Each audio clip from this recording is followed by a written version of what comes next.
자, 오늘 본문 말씀은 요한복음 4장 1절부터 15절의 말씀입니다. 요한복음 4장 1절에서 15절까지의 말씀입니다. 제가 한 절, 여러분이 한 절 함께 교독하시고 마지막 15절은 합독하도록 하겠습니다. 요한복음 4장 1절부터 15절 말씀 제가 읽겠습니다.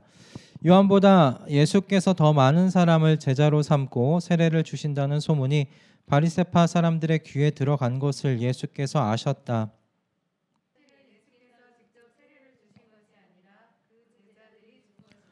예수께서는 유대를 떠나 다시 갈릴리로 가셨다.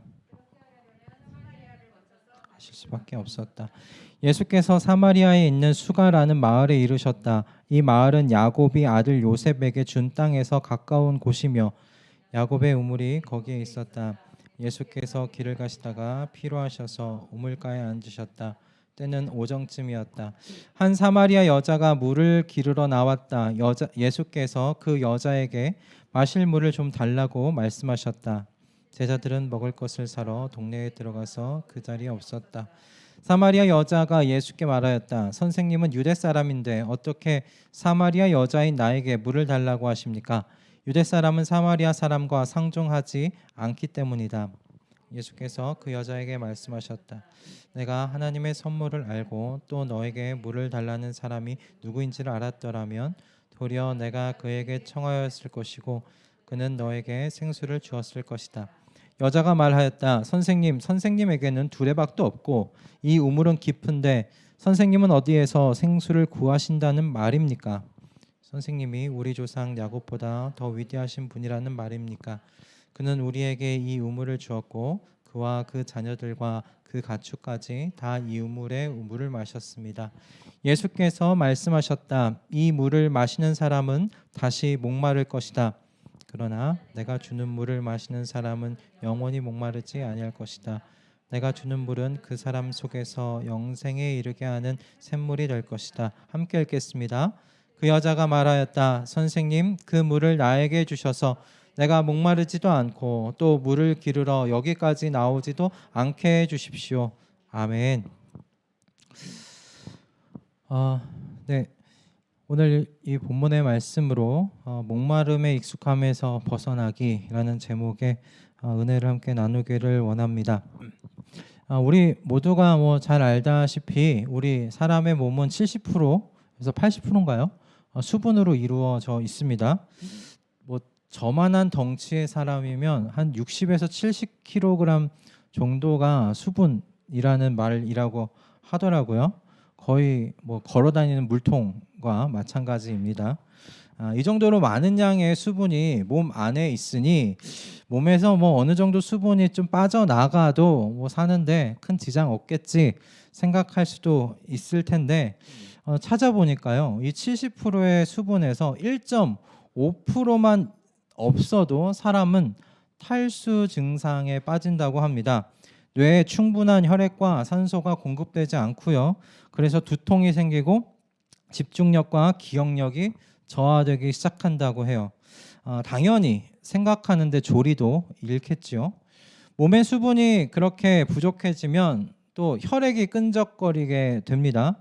몸에 피가 제대로 흐르지 않으면 몸은 상대적으로 덜 중요하게 여기는 신체 부위에 혈액 공급을 중단하게 된다고 하는데요. 그래서 제일 먼저 대표적으로 혈액 공급 중단이 일어나는 곳이 근육이라고 하더라고요. 저희 앞에 의사 선생님이 계시니까 제가 알아본 바가 맞는지 계속 눈치를 보게 됩니다.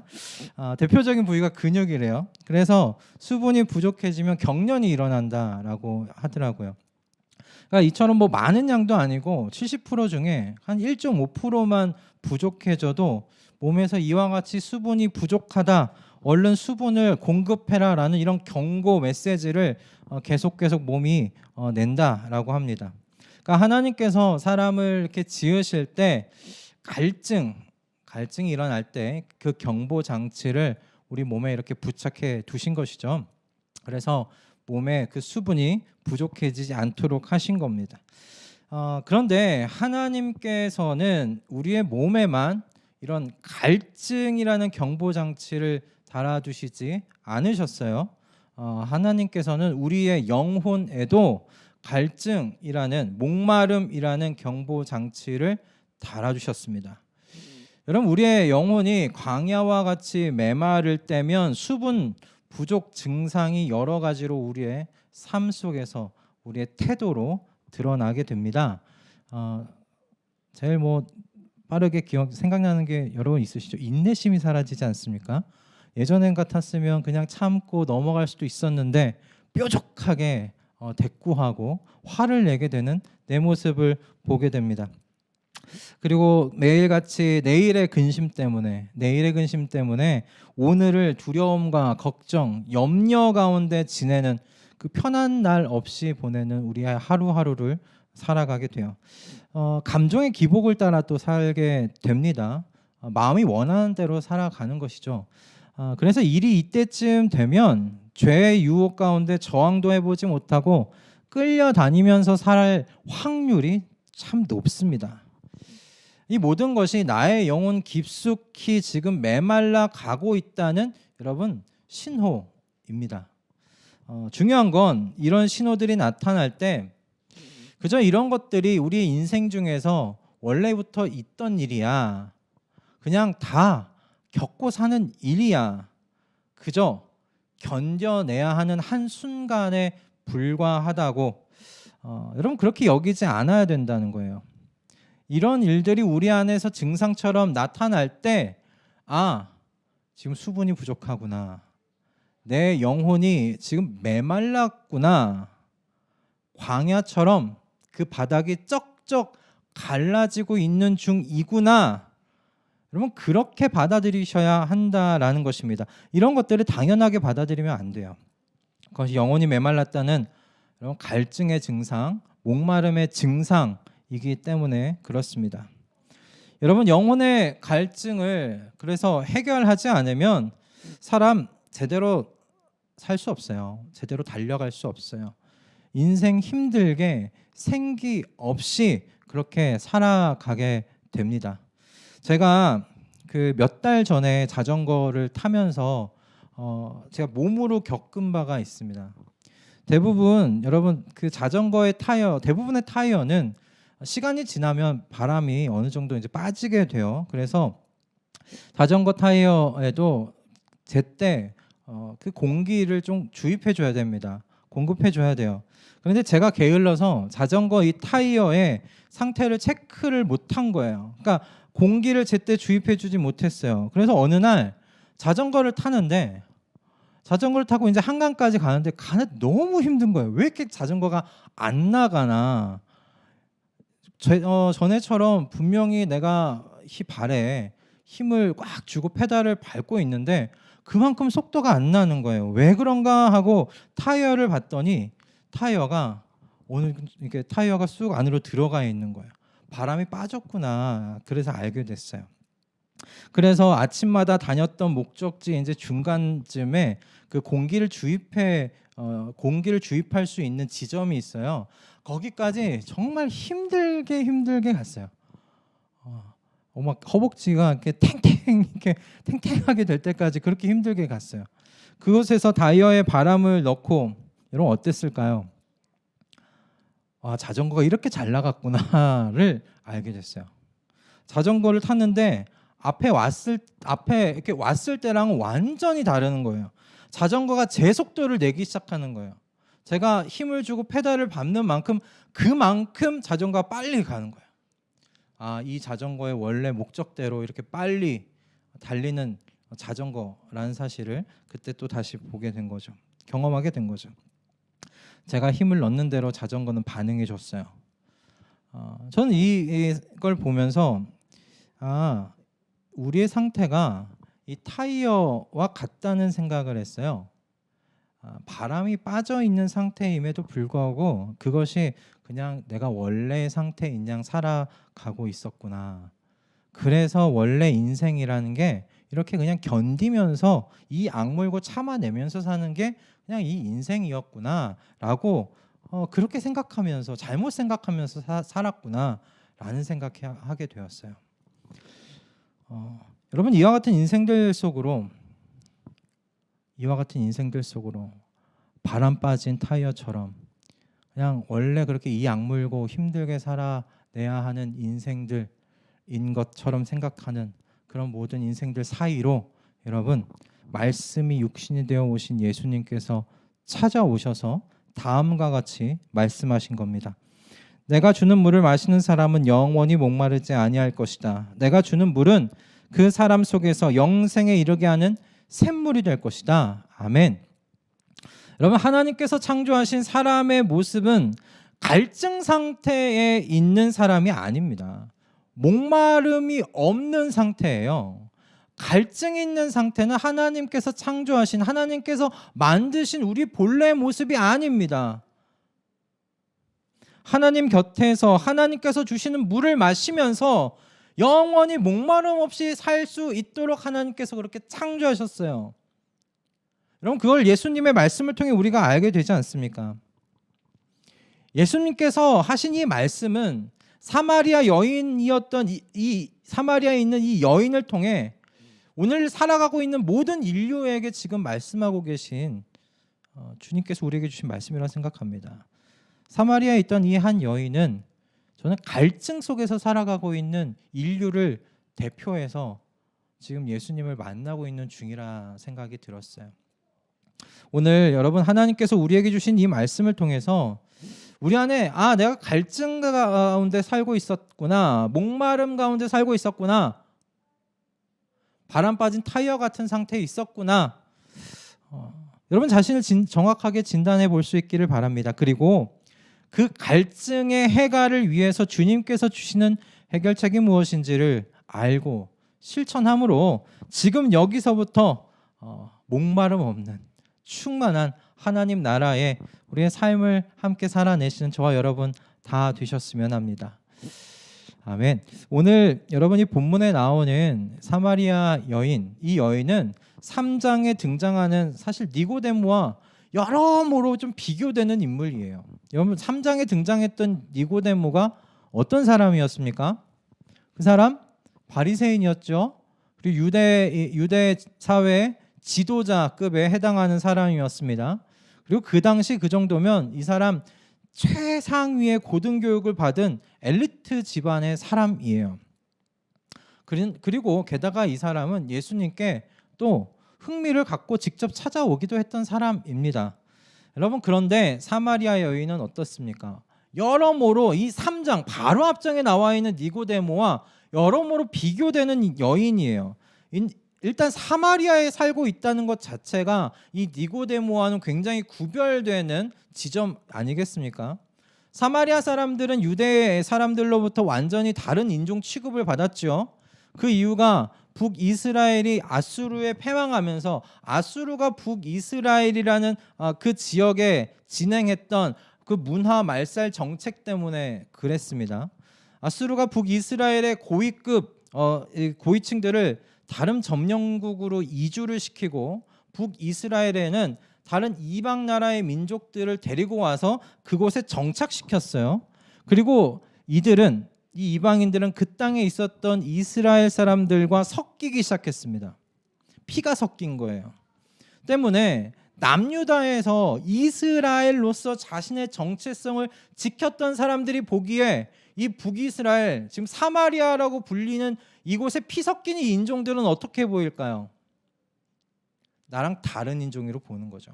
저 사람들은 하나님의 언약에서 떨어져 나간 사람이라고 이 남유다 사람들은 생각한 것입니다. 그러니까 하나님의 언약과 상관이 없으니까 우리와는 아예 상관없는 종으로 취급한 거예요. 그런 사마리아에 살고 있었는데 이 여인이 어떤 또 기구한 인생을 살았던 여인입니까? 오늘 본문에는 나와 있지 않지만 저희가 4장 18절을 보면 이 여인에게 남편이 5이나 있었다는 것을 우리가 보게 됩니다.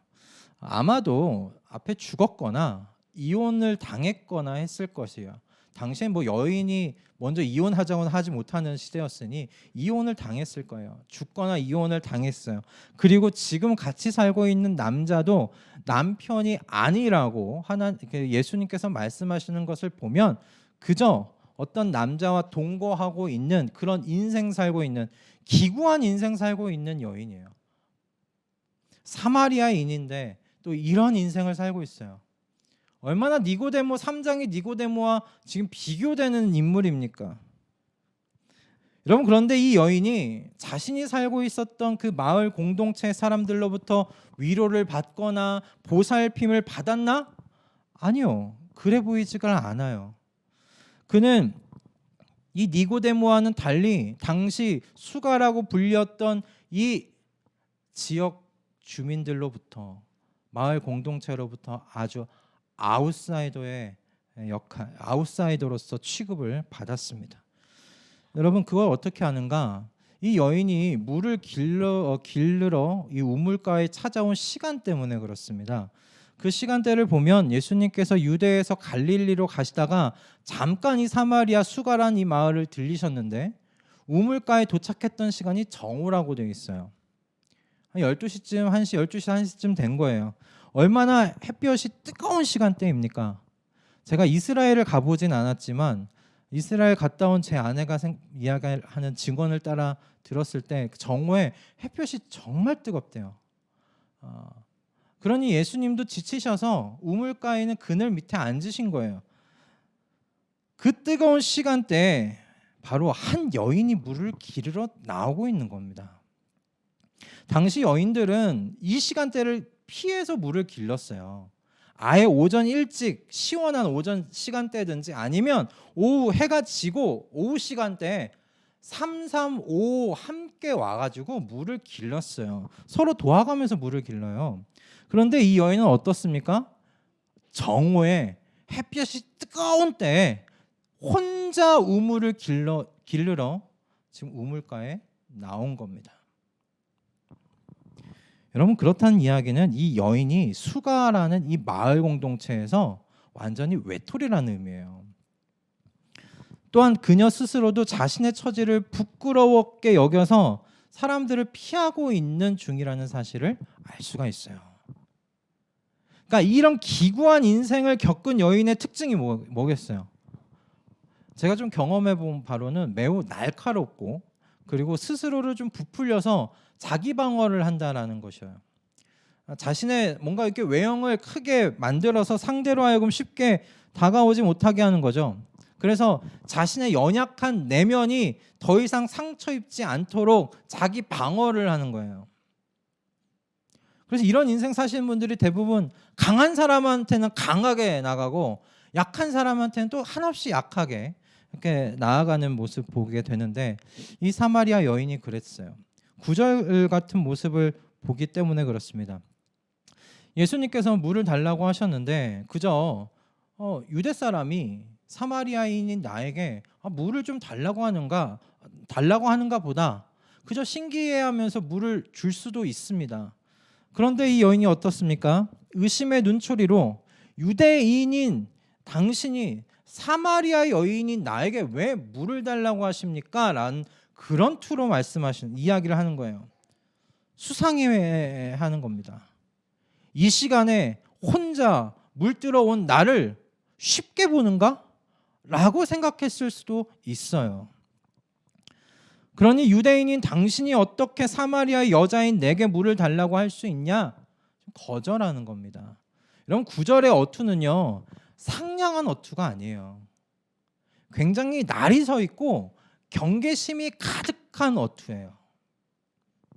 상처를 많이 입었던 사람들이 보여주는 전형적인 자기 방어적인 모습이죠. 그런데 예수님께서 어떻게 하십니까? 이 여인의 거절을 여인 안에 있는 지금 목마름을 들추어내는 통로로 사용하세요. 이 여인도 모르게 가지고 있었던 자신의 갈증, 목마름이 무엇인지를 드러내는 통로로 예수님께서 이 여인의 아픔을 사용하시는 거예요. 여인의 거절로 대화가 끝나지 않았어요.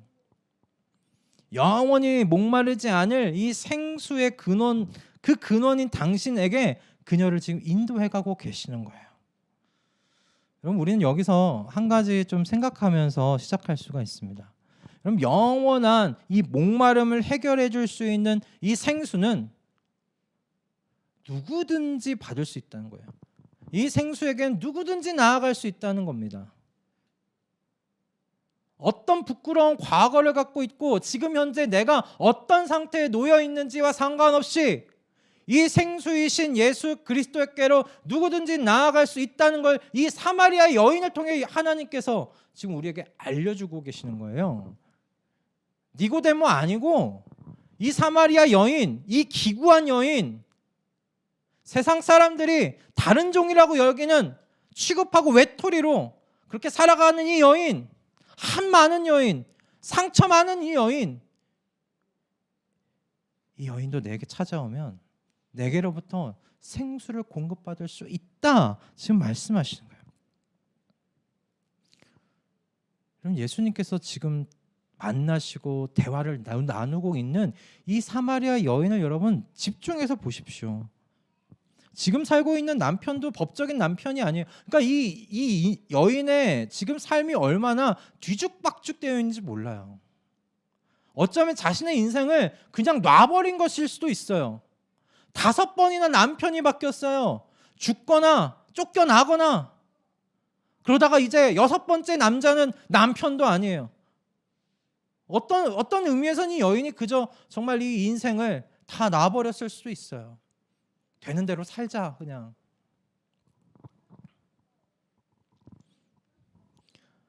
그런데 지금 예수님께서 이 사마리아 여인에게 나아가셔서 목마르지 않는 생수를 소개하고 계시단 말이에요. 그렇다는 얘기는 어떤 사람이라도 갈증을 해결해 줄 수 있는 생수를 여러분 요청할 수 있다는 의미 아니겠습니까? 그리고 예수님께서는 요청하는 사람에게 생수를 주시겠다라고 10절에서 말씀하세요. 내가 그에게 청하였을 것이고 그는 너에게 생수를 주었을 것이다.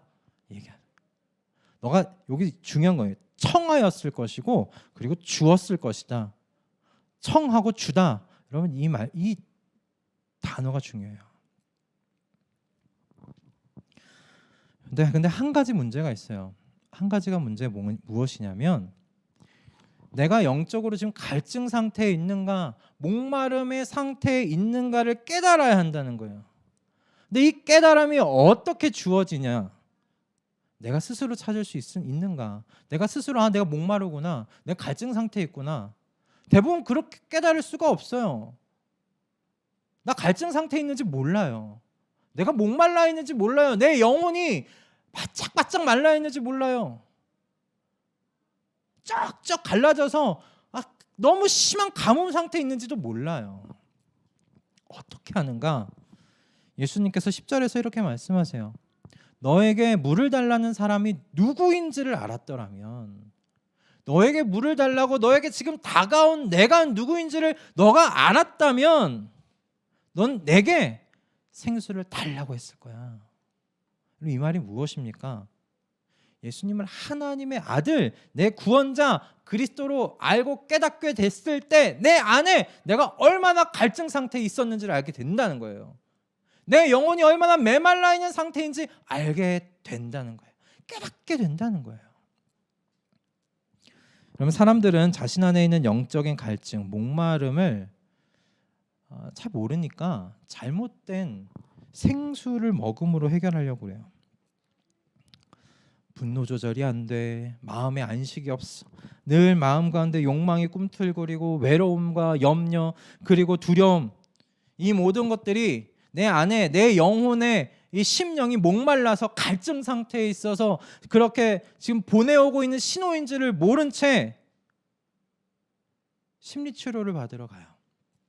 아니면 남편과 자녀, 재물과 지위, 명예, 권세를 통해서 지금 이 갈증을 어떻게든 해결해 보려는 거예요. 남편을 의지하고 아니면 자녀한테 기대서 내 이 목마름을 해결하려고 그래요. 여러분, 그런데 이 모든 것들은 어떤 것과 같은가? 제가 생각해 보니까 탄산음료 같은 것 같아요. 탄산음료. 당장은 목마를 때 정말 시원해요. 군대에서 일을 이렇게 밖에서 야외에서 일하다가 목마르면 그렇게 콜라가 먹고 싶어요. 그래서 콜라를 받아서 한번 먹으면 그때는 너무 시원한 거예요. 목 안으로 넘어가는 그 따끔한 그 시원함. 그런데 한두 시간 있으면 목이 바짝바짝 다시 메말라 옵니다. 물이 필요해요. 당장은 시원할지 모르지만 조금만 시간이 더 지나면 타들어가는 또 다른 갈증을 몰고 와요. 탄산음료가 그래요. 그래서 또 다른 탄산음료를 찾고 마는 것이, 이런 패턴 안에 있는 것이 우리 인간에게 주어진 삶의 무게라고 느끼며 살아가는 것이 아닌가 싶습니다. 그럼 이 모든 것의 원인이 영적인 목마름에 있다는 것을 모른 채 살아가는 겁니다. 그러니까 좋은 생수가 아니라 그냥 탄산음료 찾으면서 마시며 사는 인생 되는 거죠. 여러분, 예수님께서 이와 같은 인생 끊으시려고 오신 겁니다. 매일매일 좋은 생수가 아니라 탄산음료를 마시면서 이 뼈가 녹아 들어가고 있는 그 잘못된 인생, 그 인생을 끝내시고 풍성하고 건강한 하나님의 백성으로서의 삶을 영위하게 하시기 위해서 하나님이신 예수 그리스도께서 이 땅 가운데 오신 거예요. 그 인생 멈추게 하시려고요. 그렇게 예수님을 알 때 예수님은 우리 안에 이 모든 것이 영적인 너의 목마름으로부터 시작됐다는 걸 알게 하신단 말입니다. 그걸 깨닫게 하신다는 말입니다. 그래서 하나님으로부터 나오는 좋은 생수를 먹으면서 살도록 너는 지음받았다. 하나님 안에서 하나님께서 주시는 좋은 생수를 마시면서 살 수 있도록 너는 그렇게 창조된 존재라는 사실을 깨닫게 하시는 거예요. 그래서 그 원래의 자리로 그리고 회복하도록 인도하시는 것이 예수님께서 이 땅 가운데 오신 목적입니다. 저는 예레미야 2장 13절의 말씀을 보면 모든 인류가 반복적으로 짓고 있는 죄가 이게 아닌가 싶어요. 예레미야 2장 13절의 말씀입니다. 참으로 나의 백성이 두 가지 악을 저질렀다. 하나는 생수의 근원인 나를 버린 것이고 또 하나는 전혀 물이 고이지 않는 물이 새는 웅덩이를 파서 그것을 샘으로 삼은 것이다. 아멘. 여러분, 이 말씀은 이스라엘 백성에게 선지자 예레미야를 통해서 하나님께서 주신 말씀이지만 온 인류가 지금도 저는 저지르고 있는 악이라고 생각합니다. 생수의 근원인 예수 그리스도를 지금도 부인하며 거절합니다. 그래서 자신 안에 있는 이 목마름, 이 갈증을 다른 물로 채워보고자 끊임없이 시도하고 있는 것이 우리가 살아가고 있는 세상의 모습 아닙니까? 그런데 하나님께서 그 세상 속에 말씀하세요. 그 모든 행위가 결국은 물이 새는 웅덩이를 파는 일이라고 말하십니다. 그 물이 고이지 않아. 그렇게 그 웅덩이에 있는 물로 너 자신을 채우려고 해봤자 결국은 갈증을 낼 수밖에 없다. 말씀하시는 겁니다. 절대로 우리를 충만하게 채워줄 수 없는 웅덩이라고 말씀하시는 거예요. 그러니 생수의 근원인 나 여호와 하나님에게로 돌아오라고 주님께서 예레미야를 통해 이스라엘 백성에게 말씀하셨어요. 그리고 이 호소는 오늘날 저와 여러분 이 시대에도 동일하게 하나님께서 말씀하고 계신 호소라고 저는 생각합니다. 예수님께서 사마리아에 살고 있는 한 여인을 통해 예레미야를 통해 이스라엘 백성에게 하신 것과 같이 생수의 근원인 자신에게 오라고 지금 초청하고 계시다 믿습니다. 여러분, 이 말씀을 계속 묵상하면서 그런 생각이 들었어요. 저나 여러분이나 우리 모두가 다 깨진 독이구나 라는 생각했어요. 깨진 독이구나. 여러분, 우리는 깨진 독이라는 것을 수시로 기억해야 합니다. 그리스도 안에서 하나님의 은혜로 우리 모두가 거룩한 사람들이 되었지만 우리 아직 완전한 존재가 되지는 못했어요. 우리는 다 깨진 독들이에요. 그러니 사도 바울도 그의 노년에 그 수많은 하나님의 은혜를 발견하고 경험했건만 자기 안에서 발견되는 죄를 보면서 내가 죄인 중에 괴수입니다. 그렇게 고백하지 않았습니까? 여러분, 이와 같이 깨진 독과 같은 우리의 인생이 생수로 충만하려면 어떻게 해야 할까요? 물로 충만하려면 어떻게 할까요? 가득 채우려면 어떻게 할까요? 깨진 독을 물로 가득 채우려면 여러분 어떻게 해야 될까요? 네, 맞아요. 물속에 넣어야 돼요. 물속에 넣어야 돼요. 깨진 독을 충만하게 채우는 방법은 딱 정말 한 가지예요. 그냥 물속에 넣는 수밖에 없어요. 수도꼭지 뜯다고 되지 않잖아요. 꼭지 잠그면 다시 깨진 독 안에 물이 없는 건 마찬가지가 되니까요. 그러니까 바다가 되었든지 강이 되었든지 호수가 되었든지 이 깨진 독이 잠길 수 있는 그 물 가운데로 깨진 독을 넣어야 돼요. 그렇지 않은 이상 독을 물로 가득 채울 수는 없습니다. 여러분, 저와 여러분은 영원하신 하나님의 형상으로 창조된 사람들입니다. 그렇기 때문에 여러분, 저와 여러분 안에는 그러니까 영원한 것에 대한 갈급함이 있어요. 영원한 것에 대한 목마름이 있어요. 하나님께서 그 영원에 대한 그 갈급함을 영원하신 하나님 안에서 해결할 수 있게 하도록 우리를 창조하셨기 때문에 그래요. 우리가 원래대로 하나님 곁에 있고 하나님과 함께 교제하며 하나님 안에 살았다면 우리 안에 있는 이 영원에 대한 갈급함, 이 목마름은 하나님 안에서 채움을 받았을 거예요. 그런데 죄로 말미암아 우리가 하나님으로부터 분리됐어요. 그런데 어떤 상태인가? 우리는 아직도 영원에 대한 갈급함을 갖고 있어요. 이게 뭘로 채워질까요? 남편의 사랑으로 채워질 수 있을까요? 자식에 대한 기대와 자식으로부터 얻는 성공에 대한 어떤 그런 것들로 이 영혼에 대한 이것이 채워질 수 있을까요? 육체의 욕망과 눈의 욕망과 세상 살림에 대한 어떤 자랑으로 이런 영혼에 대한 이 갈급한 목마름이 채워질 수 있을까요? 절대 채워질 수 없습니다. 여러분, 유한한 것은 절대 무한한 것을 채울 수가 없어요. 여러분, 유한한 것으로 무한한 것을 여러분 채우려고 하는 것만큼 어리석은 것도 없어요.